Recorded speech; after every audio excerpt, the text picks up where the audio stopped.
Hello, friends. This is Dave Hurwitz, executive editor at ClassicsToday.com, here with the greatest recordings ever. And today we're talking about the Ravel piano concertos. Now, I did talks about these, of course. I did a repertoire talk, and my however choice, well, just so happens that the greatest recording ever is my however choice, or one of them. I think there were a couple, if I'm not mistaken. But really, it's such a great recording, and it's absolutely essential, not only as my however choice, but also the reference recording, and also one of the greatest recordings ever. It's a trifecta. You don't always get that. I mean, it doesn't always happen that way, and it is. Samson, François, here he is, with the Paris Conservatory Orchestra under what's his name? You know who I mean, André Cluytens. We know who it is, right? It's really absolutely wonderful. It's totally fabulous performances. But, you know, one of the reasons it's one of the greatest recordings ever made is because it's not a rule, let's put it this way, that the people from the place of origin of the music necessarily play it best. I mean, it can work that way. There's a lot of prejudice in that favor, a lot of nationalistic bias. But the reality, if you're an objective or reasonably open-minded, let's put it that way, listener, is that it doesn't always happen that way. And the reason it doesn't happen that way with the Ravel piano concertos particularly is that, first of all, everyone plays them, and all the greatest pianists in the universe do them, and a lot of them do them quite well. They're extremely virtuosic for the orchestra, and so you need to have a really, really top-notch orchestra to do them. I mean, remember when the Vienna Philharmonic put out its 100-year something? They did a bunch of things on Deutsche Grammophon, and the G major concerto was a sort of showpiece for Leonard Bernstein when he was younger. You know, he would play and conduct it. And they had a recording of it with the Vienna Philharmonic, and they threw it on there, and everyone talked about how wonderful it was for them to put it on there because it made the orchestra look terrible. That they did it for Leonard Bernstein. They didn't care how bad they looked. I mean, you know, the trumpet was cracking at the beginning. You know, it was just horrible. I mean, it was an orchestra that completely couldn't do it, really couldn't do it. And you know, here we have French forces, and French forces were notoriously fickle.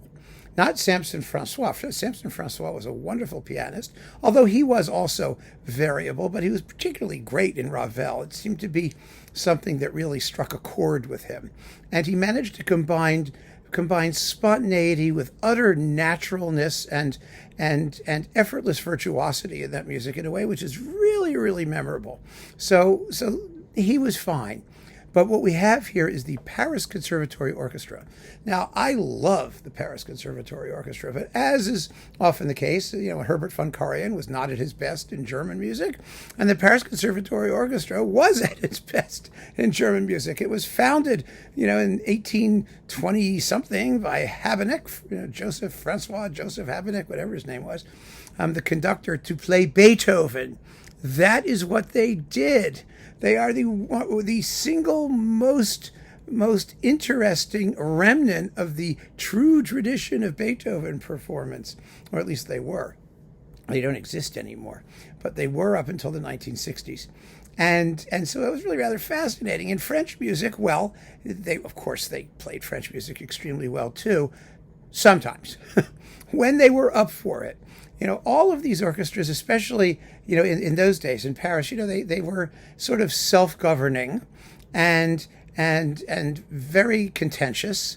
And sometimes they played really well, and sometimes they really, really didn't. And so you never knew what you were going to get. Now, the Paris Conservatory Orchestra arguably reached its zenith as an organization under André Cluytens, who was a very, very fine conductor and who had them playing at the top of their game in the late 50s and early 60s when they really kind of, you know, after the war and, you know, all that stuff, they got their act together, and they sounded pretty splendid and completely unique, different from any other ensemble. So to have a great French soloist with a great French orchestra, potentially, and actually being a great French orchestra, and a great French conductor, even though he was Belgian, but, you know, close enough, and really good sonics. I mean, beautiful, beautiful performances. It just all went right. In fact, all of their Ravel with Cluytens went right, went very, very well. So that was a wonderful, wonderful thing. And as a result, we have one of the greatest recordings ever. Beautiful, effortless, natural, thrillingly exciting performances that have all of the French qualities of elegance and precision and neatness and all of the things you want to hear in French music, and Ravel's particularly, because he was an obsessive compulsive picky person. And so we have superb performances with Samson François of both Ravel concertos on one album. That's why it's one of the greatest recordings ever. So keep on listening, friends. Thanks for joining me. Take care.